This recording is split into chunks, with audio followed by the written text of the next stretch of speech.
அனைவருக்கும் வணக்கம். பெரியாரின் கொள்கைகளை பேசக்கூடிய இந்த திமுக, அண்ணாவின் போதனைகளை பேசக்கூடிய இந்த திமுக 2021 திமுகவுக்காக பிரசாந்த் கிஷோர் டீம் தமிழ்நாட்டில் வேலை வந்துச்சு. அதே போல் 2026 சட்டமன்ற தேர்தலுக்கும் இதே பிரசாந்த் கிஷோரோட டீம் தான் திமுகவுக்காக வேலை பார்க்க போகுது. ஆனால் ஐயா ஸ்டாலின் நம்மகிட்ட சொன்னார், நான் ஈடில்லா ஆட்சியை 2 ஆண்டில் கொடுத்துட்டேன், முத்தான ஆட்சியை 3 ஆண்டுகளில் கொடுத்துட்டேன்னு சொன்ன ஐயா நம்மளுடைய ஸ்டாலின் திரும்பவும் ஐபேக் டீமை கூப்பிட்டு வேலை பார்க்க சொல்றதோட கட்டாயம் என்ன? அப்போ ஸ்டாலின் பயப்படுறாரா? இதில் இன்னொரு கொடுமை என்னன்னா, இன்னும் 2 வருஷம் ஆட்சி முடிய இருக்கு, இன்னும் 2 வருஷம் இருக்குது. இன்னும் 2 வருஷத்துல ஐயா ஸ்டாலின் நல்லாட்சியை கொடுத்தாலே மக்கள் எல்லோருமே ஓட்ட போட்டுருவாங்க. ஆனால் அப்படி இருந்தும் மக்களை நம்பாம 2021 1 கோடி ரூபாய் அக்ரிமெண்ட் போட்டிருந்தாங்க, ஒரு நாளைக்கு 1 கோடி ரூபாய். ஆனால் இப்போ கிட்டத்தட்ட ஒரு நாளைக்கு 1.5 கோடி ரூபாய்க்கு மேலே தான் அக்ரிமெண்ட் போட்டிருப்பாங்க. கூடிய விரைவில் ஐயா பிரசாந்த் கிஷோரோட டீம் தமிழ்நாட்டில் திமுகவுக்காக வேலை செய்யற ஆயத்தமாகுது. இப்போ இந்த இடத்துல நமக்கு என்ன யோசிக்க தோணுதுன்னா, இப்போ நடந்துகிட்டு இருக்க திமுக ஆட்சி இப்போ 3 வருஷம் முடிஞ்சிருக்கு. 3 வருஷத்துல ஐயா ஸ்டாலின் எப்படி ஆட்சி செஞ்சார் அவருக்கு நல்லாவே தெரியும். அவரையும் சொல்றாரு, முத்தான ஆட்சியை கொடுத்தேன், ஈடில்லா ஆட்சியை கொடுத்தேன்னு.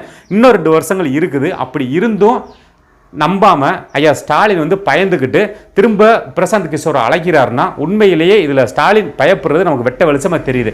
ஐயா ஸ்டாலின் பயப்படுறதுக்கு என்னென்ன காரணங்கள் நம்ம பார்க்கும்போது, இப்போ நமக்கெல்லாம் தெரியும் 2016 இருந்து நம்முடைய நாம் தமிழர் கட்சி முழுமையாகவே ஏர்முகத்தில் போய்கிட்டு இருக்கு. 2016 எடுத்துக்கிட்டாலும் 2019, 2021, 1, 4, 7 இந்த மாதிரி தொடர்ச்சியாக ஏர்முகத்தில் போய்கிட்டு இருக்கு.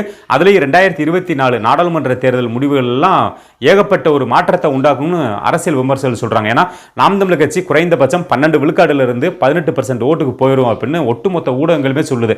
இதெல்லாம் பார்த்த நம்மளுடைய ஐயா ஸ்டாலின் 2026 இதை இப்படியே விட்டோம்னா முழுமையாகவே திமுகவை சொல்லி முடிச்சிருவாங்க. நாம் தமிழர் கட்சி தொடர்ச்சியாக ஒரு ஏர்முகத்தில் போய்கிட்டு இருக்கு. அதுலேயும் நாம் தமிழர் கட்சியில் மொத்த இளைஞர்களுமே நாம் தமிழர் கட்சியில் தான் இருக்கான். அப்படி இருக்கும்போது நாம் தமிழர் கட்சி ஒரு நல்ல ஒரு ஏர்முகத்தில் போய்கிட்டு இருக்குன்னு ஐயா ஸ்டாலின் பயந்து திரும்பவும் பிரசாந்த் கிஷோரை கூப்பிட்டு வர்றது நமக்கு வெட்ட வெளிச்சமாக தெரியுது. அதில் இன்னொன்று என்னன்னா, இப்போ ஐயா அண்ணன் சீமான் அடிக்கிறக்குன்னு சொல்லுவார், என் தம்பி விஜய் அரசியலுக்கு வரணும், ஐயா அண்ணன் விஜய் 2026 கண்டிப்பாக நான் அரசியலுக்கு வந்துடுவேன்னு ஒரு ஓப்பன் ஸ்டேட்மெண்ட் கொடுத்து அவருடைய கட்சியோட ஆயத்த பணிகளில் முழுமையாக ஈடுபட்டு வர்றாரு. ஒருவேளை அண்ணன் விஜயுமே அரசியலுக்கு உள்ள அண்ணன் சீமானும் விஜய் இணைஞ்சிட்டாங்கன்னா சோழி முடிஞ்சிச்சு. ஏன்னா மொத்த இளைஞர்களுமே நாம் தமிழர் பக்கம் போயிடுவாங்க. திமுக காத்து வாங்க ஆரம்பிச்சிரும், திமுக டெபாசிட் கூட வாங்காது அப்படின்னு யோசிச்ச நம்மளுடைய ஐயா ஸ்டாலின் திரும்ப ஐபேக் டீமை கூப்பிட்டு வேலை பார்க்க சொல்ல தொடங்கிட்டாரு. இங்கே இருக்கக்கூடிய மொத்த திரை பிரபலங்களுமே நாம் தமிழர் கட்சி பக்கம் வந்துட்டாங்க.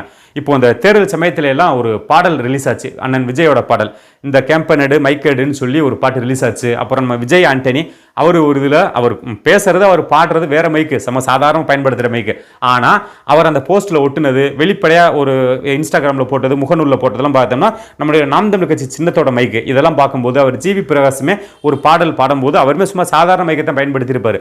ஆனால் ஒரு போஸ்ட்டில் வெளியில் இன்ஸ்டாகிராம் இந்த மாதிரிலாம் போடும்போது நம்ம நாம் தமிழர் கட்சி சின்னத்தோட மைக்கை கொண்டு அப்படியே வெளிப்படையாக எல்லாம் காமிக்க ஆரம்பிச்சிட்டாங்க. இதெல்லாம் பார்த்து நம்மளுடைய ஐயா ஸ்டாலின் மொத்த திரை பிரபலங்களுமே நாம் தமிழர் கட்சி பக்கம் போயிட்டாங்க, நாம் தமிழர் கட்சிக்கு ஆதரவு கொடுக்குறாங்க, வெளிப்படையாக செயல்படுறாங்கன்னு சொல்லி ஐயா ஸ்டாலின் பயந்து திரும்ப பிரசாந்த் கிஷோரோட காலை போய் நக்கிக்கிட்டு இருக்காரு. இப்போ இதில் நமக்கு இன்னொன்று என்ன தோணுதுன்னா, பெரியாரோட போதனைகள் இத்தனை வருஷமா பேசுனீங்களே, பெரியாரோட கொள்கைகள் எங்கே போச்சு? நீங்கள் வார்த்தைக்கு வார்த்தை சொல்லுவீங்களே, அண்ணா பெரியார் ஆரிய எதிர்ப்புன்னு, கடைசியில் நீங்கள் போய் நக்கிறது அந்த ஆரியத்தை நக்கிக்கிட்டு இருக்கீங்க.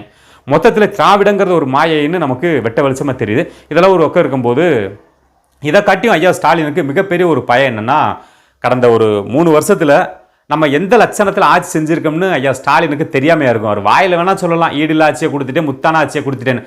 ஆனால் உள்ளுக்குள்ள தோணுமா இல்லையா நம்ம எந்த லட்சணத்தில் ஆட்சியை கொடுத்துருக்கோம்னு? இந்த திமுகவோட ஆட்சியில் மொத்த தமிழ்நாடுமே போராட்டம் பண்ணிருச்சு. இது வரைக்கும் ஆசிரியர்கள் போராட்டம் பண்ணிட்டாங்க, மாணவர்கள் போராட்டம் பண்ணிட்டாங்க, போக்குவரத்து ஊழியர்கள் போராட்டம் பண்ணிட்டாங்க, செவிலியர்கள் போராட்டம் பண்ணிட்டாங்க, போக்குவரத்து ஊழியர்கள் போராட்டம் பண்ணிட்டாங்க, மருத்துவர்கள் போராட்டம் பண்ணிட்டாங்க, விவசாயிகள் போராட்டம் பண்ணிட்டாங்க.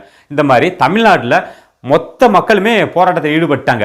அதெல்லாம் ஐயா ஸ்டாலின் கண்ணுக்கு முன்னாடி வந்து போகாமையா இருக்கும். ஆனால் பேருக்கு வேணா சொல்லிக்கலாம், ஐயா ஸ்டாலின் நான் ஈடில்லா ஆட்சியை 2 ஆண்டில் கொடுத்துட்டேன், முத்தான ஆட்சியை 3 ஆண்டில் கொடுத்துட்டேன். இந்த நிகழ்வெல்லாம் ஐயா ஸ்டாலினுக்கு கண்ணு முன்னாடி வந்து போகாமையா இருக்கும்? போகத்தானே செய்யும், பயப்படத்தானே செய்வார். 4000 கோடி ரூபாய் சென்னை ஸ்மார்ட் சிட்டி சென்னையில் ஆட்டையை போட்டோங்கிறது ஐயா ஸ்டாலினுக்கு கண்ணு முன்னாடி போகுமா இல்லையா? போகும் இல்லை.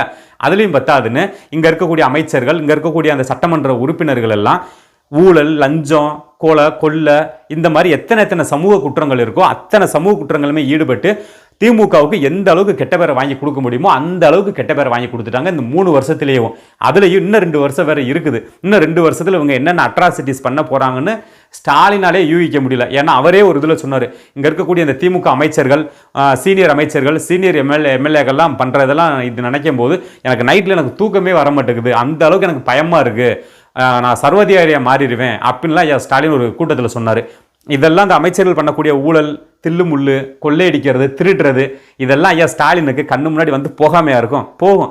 அதனால தான் ஐயா ஸ்டாலின் பயந்துக்கிட்டு திரும்ப பிரசாந்த் கிஷோரை கூப்பிட்டு 2026 வேலை பார்க்க சொல்லியிருக்காருங்கிறது நமக்கு வெட்ட வெளிச்சமாக தெரியுது. இதெல்லாம் ஒரு பக்கம் போக, வேங்கை வயலில் அந்த தண்ணி தொட்டியில் மலம் கலந்து 1 வருஷத்துக்கு மேலாச்சு. 1 வருஷத்துக்கு மேலாகியும் இன்னும் வேங்கை வயல் தொட்டி நாரிக்கெடு தான் கிடக்கு. இதை கண்டுபிடிக்கிறதுக்கு ஐயா ஸ்டாலினுக்கு துப்பு இல்லை. இந்த நிகழ்வெல்லாம் வந்து போகாமையா இருக்கும். அதுலேயும் இந்த திமுகவில் இருக்கக்கூடிய அமைச்சர்கள், எம்எல்ஏக்கள்லாம் ஒரு படி மேலே போயிட்டாங்க. இங்கே இருக்கக்கூடிய மக்களை, பொதுமக்களை, நீ எஸ்சி தானே, நீ குறவர் தானே, நீ அந்த ஜாதி தானே, இதெல்லாம் ஐயா ஸ்டாலின் பார்த்து பயந்து திரும்ப நம்ம 2026 தோத்துட்டோம்னா மொத்தத்தில் திமுகவை சோழியை முடிச்சு விட்டுருவாங்க. இனிமேல் நம்ம என்றைக்குமே வாழ்நாளில் ஆளுங்கட்சியாக வரவே முடியாதுன்னு யோசித்த நம்மளுடைய ஐயா ஸ்டாலின், பயந்த நம்மளுடைய ஐயா ஸ்டாலின் திரும்பவும் பிரசாந்த் கிஷோர் டீமை கூப்பிட்டு வேலை பார்க்க சொல்லியிருக்குது. இப்போது நமக்கு இந்த இடத்துல என்ன தோணுதுன்னா, இப்போ நீங்கள் எத்தனை வருஷம் பேசுனீங்க பெரியாரோட கொள்கைகளை படித்தோம், அண்ணாவோட கொள்கையை படித்தோம்னு.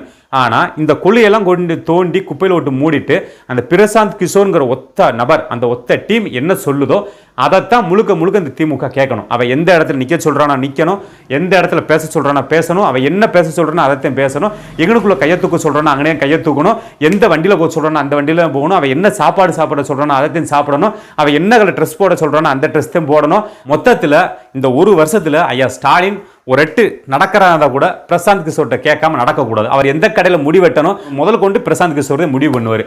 இப்படியெல்லாம் இருக்கும்போது நீங்கள் 35 வருஷம் 40 வருஷமாக தமிழ்நாட்டை ஆண்டிருக்கீங்க. உங்கள் அப்பா கருணாநிதி ஆண்டிருக்காரு, ஐயா ஸ்டாலின் ஆண்டிருக்காரு, இதுக்கு முன்னாடி அண்ணா ஆண்டிருக்காரு. இத்தனை வருஷமாக ஆண்ட இந்த திராவிடம் மொத்தமாக போய் ஆரியத்தோட காலை போய் நக்குதே.